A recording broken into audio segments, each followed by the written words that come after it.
ओम नमः शिवाय। शिवजी सदा सहाय। ओम नमः शिवाय। गुरुजी सदा सहाय। जय गुरुजी संगत जी। गुरुजी के परिवार, गुरुजी टुडे ब्लेसिंग्स में आपका स्वागत है। चैनल पर नए हैं तो चैनल को शेयर करें और सब्सक्राइब करें और साथ में लगे हुए बेल आइकॉन के बटन को प्रेस करके ऑल पर क्लिक कर दें ताकि डेली अपलोड होने वाले बड़े मंदिर वाले प्यारे से गुरुजी के सत्संग और ब्लेसिंग संगत जी आप तक पहुंच सके। अपना सत्संग गुरुजी के इस प्यारे से चैनल पर अपलोड करवाने के लिए आप डिस्क्रिप्शन बॉक्स में दिए गए हमारे व्हाट्सएप नंबर पर अपना सत्संग ऑडियो या वीडियो किसी भी फॉर्मेट में हमें भेज सकते हैं। जय गुरुजी। संगत जी, आज का सत्संग ना गुरुजी के डुगरी मंदिर की ब्लेसिंग से भरा हुआ सत्संग है। बहुत प्यारा सत्संग है। सत्संग को लास्ट तक सुनिएगा और ज़्यादा से ज़्यादा शेयर कीजिएगा। और ये सत्संग हमारे साथ शेयर किया है गुरुजी की बहुत ब्लेस संगत है होशियारपुर पंजाब से काजल आंटी जी ने। हाँ जी, होशियारपुर पंजाब से काजल आंटी जी ने सत्संग हमारे साथ शेयर किया। मैं दिल से उनका शुक्राना करता हूँ कि उन्होंने गुरुजी से आज्ञा लेकर गुरुजी के इस प्यारे से चैनल पर अपना सत्संग शेयर किया। चलिए सत्संग स्टार्ट करते हैं। जय गुरुजी। जय गुरु जी संगत जी। गुरु जी के चरणों में मेरा कोटि कोटि प्रणाम और गुरु जी की प्यारी संगत जी को मेरी तरफ से जय गुरु जी। मैं काजल आंटी होशियारपुर से बोल रही हूँ। आज मैं आपके साथ एक सत्संग शेयर करना चाहती हूँ। गुरु जी के इस सत्संग के दौरान पता नहीं कितने लोगों का कल्याण होगा। जो हमारी स्थिति थी उससे पता नहीं कितने के लोग गुजर रहे हैं अभी इस प्रेजेंट टाइम में। तो हम तो गुरुजी यही चाहते हैं कि चलो किसी के सत्संग में किसी का भला ही होता है अगर हम किसी को सत्संग सुनाते हैं। गुरुजी कहते हैं ना कि सत्संग सुनाने वाले का भी भला और सत्संग सुनने वाले का भी भला।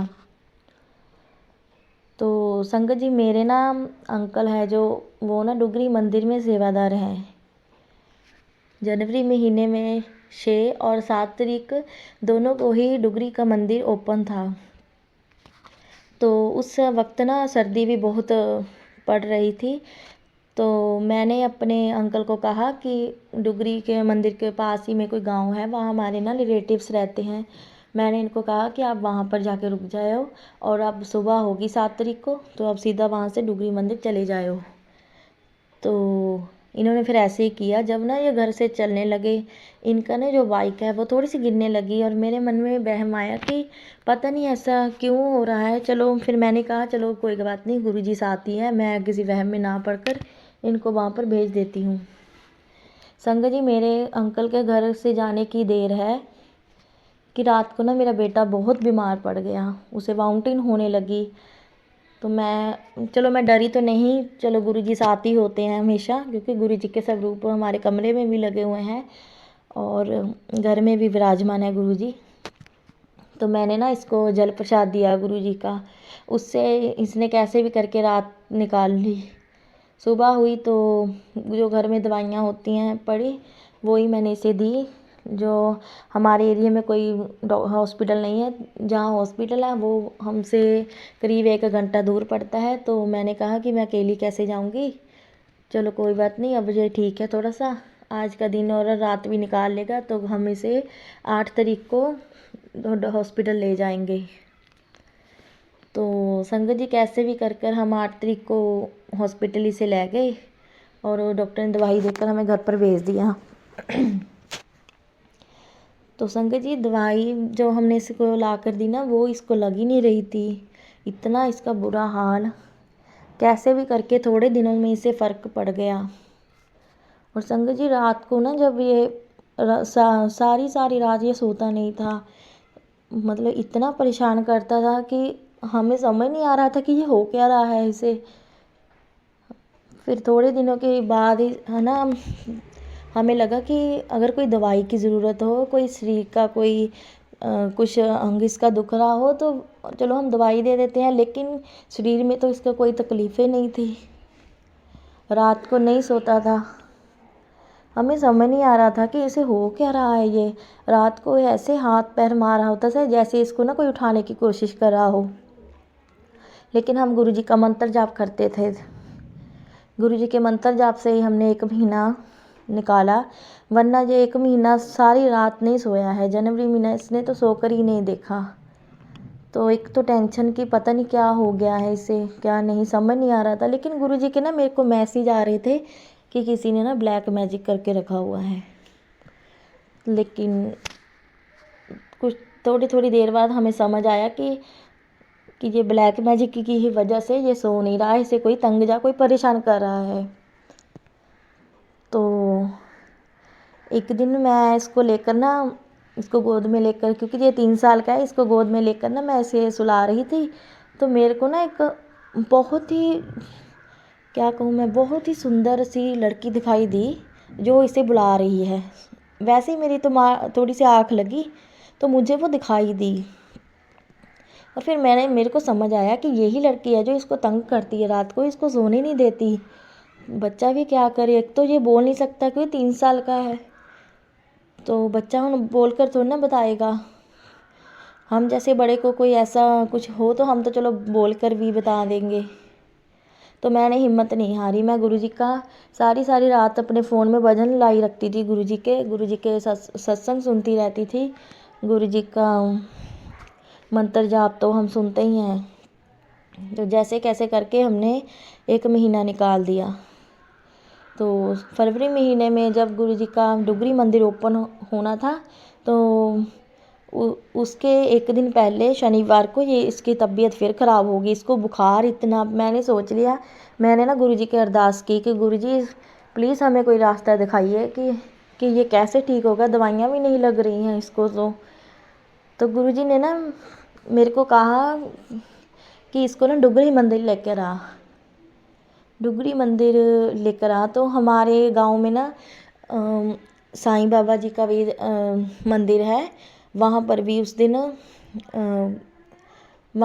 दिन प्रोग्राम था साईं बाबा जी का। तो हमारे घर में रीत है कि अगर वहाँ प्रोग्राम हो तो बाबा जी का, तो घर से बाहर नहीं जाते कहीं दूर भी। लेकिन हमने क्या किया, हम शनिवार ना शाम को साईं बाबा जी के दरबार में गए, और वहाँ ना मेरे को गुरुजी ने कहा कि अगर साईं बाबा जी का जो भोग लगा हुआ प्रसाद है ना, इसको खिला दे तो कैसे जैसे तैसे करके ये थोड़ा सा ठीक हो जाएगा। और संगत जी हम ना 6 बजे गए। 5 बजे मेरे अंकल ने मुझे कहा कि तुम रेडी होकर बैठना कि हम माथा टेकने जाएंगे साईं बाबा जी के दरबार में। तो उनको ना 6 बज गए शाम के। तो ये तो बड़ा अच्छा था, दिन को तो अच्छा रहता था, दिन को नहीं इसको कोई प्रॉब्लम आती थी। लेकिन रात को तो इसको पता ही नहीं भी क्या हो जाता था क्या नहीं। जैसे ना मुझे कहना तो नहीं चाहिए, लेकिन जैसे ना यम आकर तंग करते हैं, जो मतलब कि जब किसी व्यक्ति का अंत आया होता है, तो ऐसे ना ये परेशान हो जाता था। ऐसी हरकतें करता था, हाथ पैर ऐसे मारता था कि इसको कोई उठा रहा है और ये उनको छुड़ा रहा है अपने हाथों से, उनको हाथ नहीं लगाने दे रहा। तो हम साईं बाबा जी के दरबार में माथा टेक कर अभी बाहर बैठे ही हैं। तो वहाँ ना साईं बाबा जी को भोग लगने लगा, जो लंगर प्रसाद वहाँ पर बना हुआ था। तो मैंने अपने अंकल को ना उस दिन बताया कि जी अगर ये ना लंगर प्रसाद इसको थोड़ा सा खिला दें तो थोड़ा सा ये ठीक हो जाएगा।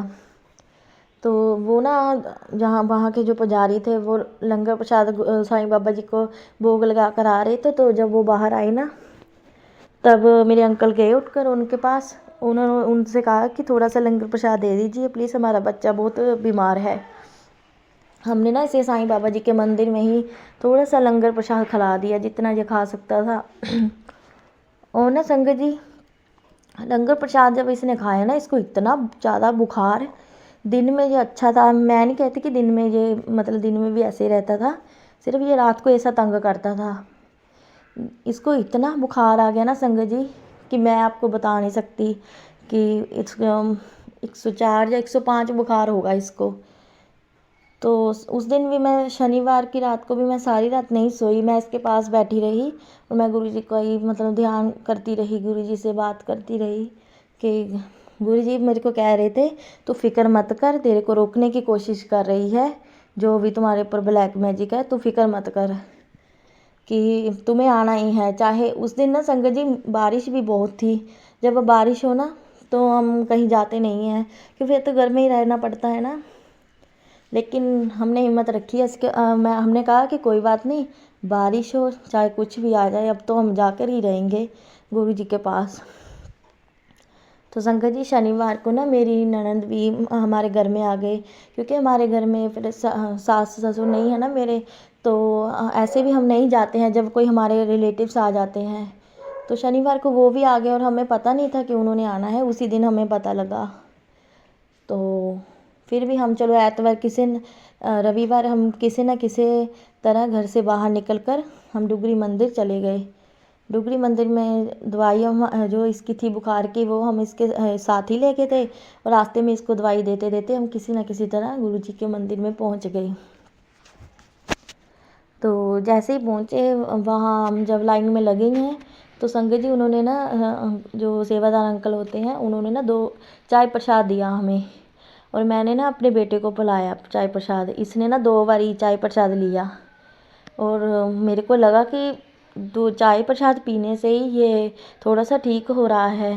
तो कुछ ही दिन ना हमने पहले एक सत्संग सुना था आंटी का, कि उसके ना आंटी के जो बेटा था, उसकी ना उंगलियां नहीं चलती थी, तो गुरुजी ने ना उसको चाय प्रसाद दिया, और उसकी माँ कह रही थी भी गुरुजी गर्म है चाय, तो गुरुजी गर्म है, तो गुरुजी कहते तो आंटी को कहते हैं कि आप चुप कर जाओ, इसे देने दो इसे चाय प्रसाद, इसी में इसका कल्याण है। और चलो वो भी माँ थी, माँ को तो दिल वैसे ही हो जाता है ना, कि बच्चे को गर्म चाय ना लग जाए, किसी तरह हाथ पैर के ना ऊपर गिर जाए। तो मेरे को ना वो ही बात याद आई, और मेरे अंकल भी मुझे ऐसे बोलने लगे कि तुम उसको गरम गरम चाय पिला रही हो। तो ना मैंने इनको कहा कि कोई बात नहीं, इसे पीने दीजिए, जैसे ये पीता है इसे पीने दीजिए। इसने ना 2 बारी चाय प्रसाद पिया। तो चाय प्रसाद पिया इसने। तो ना संगत जी हम जब डुगरी मतलब लाइन में लगे हुए थे, तब ना एक आंटी ना मेरे पास ही खड़े थे, मेरे साथी में, ये ना रोने लगा थोड़ा सा, और उन्होंने ना एक टॉफ़ी प्रसाद दिया इसको। वो आंटी कह रहे थे कि ये टॉफ़ी प्रसाद, मैं किसी सत्संग में गई थी और वो आंटी दिल्ली के हैं, तो इसको दे दीजिए। फिर एक सरदार अंकल खड़े थे, और उन्होंने भी इसको कोई चीज़ मतलब खाने की कोई टॉफ़ी वगैरह दी, कैंडी वगैरह। तो ये मेरे अंकल कहने लगे कि अंकल को थैंक यू बोलो, इसे कहने लगे, और अंकल भी कहने लगे कि नहीं जय गुरु जी बोलो तुसी। तो फिर मैंने सोचा कि गुरु जी देख लो, अगर कोई बड़ा इंसान हो तो उससे बढ़िया चीज़ों से ही ठीक कर देते हैं। ये तो बच्चा है, इसे बच्चों वाली चीज़ें मिल रही हैं, कोई इसको कुरकुरे के पैकेट फड़ा रहा है, कोई इसके हाथ में टॉफ़ी प्रसाद फड़ा रहा है। तो मैंने कहा गुरु जी बस ਇੱਥੇ ਤੁਸੀਂ कल्याण ਇਹਦਾ कर देना।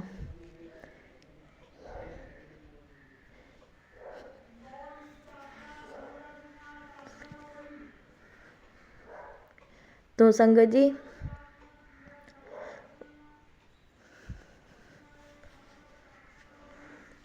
माफ़ कीजिएगा संगत जी। तो जब हम गुरु जी के दरबार में एंटर हुए ना, तब मेरे अंकल ने जब इनको पकड़ा, क्योंकि बारिश बहुत पड़ रही थी, इनका भी पैर फिसल गया।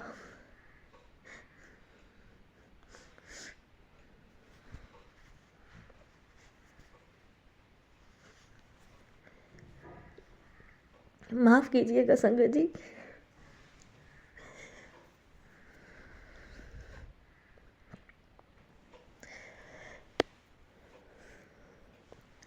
गुरुजी महाराज ने इतनी कृपा की हमारे ऊपर कि डुगरी मंदिर में जाकर इसका कल्याण करवा दिया।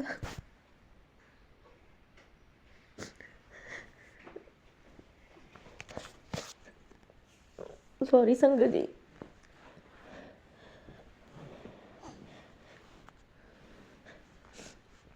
हम तो यही कहते हैं कि हमारे ऊपर अगर कोई दुख हो तो कोई बात नहीं, लेकिन बच्चों के साथ किसी का क्या होता है, इनके साथ किसी की क्या दुश्मनी होती है। और मेरे को गुरुजी बता भी रहे थे कि बच्चे ही हमारी कमजोरी हैं और बच्चे ही हमारी ताकत होती है। गुरुजी से मैं बात करती हूँ रोज़, गुरु जी बताते हैं, गुरु जी ने इसको ठीक किया। बहुत बहुत शुक्राना है गुरु जी का, कि इसको इतना ब्लेस किया वहाँ जाकर। जब हम वापस आए हैं तो ये बिल्कुल ठीक हो गया। ऐसे लग रहा था कि इसे तो कोई प्रॉब्लम ही नहीं है।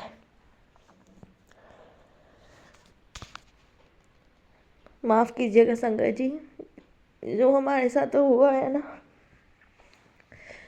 गुरु जी जानते हैं, हम जानते हैं, हम किसी को बता भी नहीं सकते।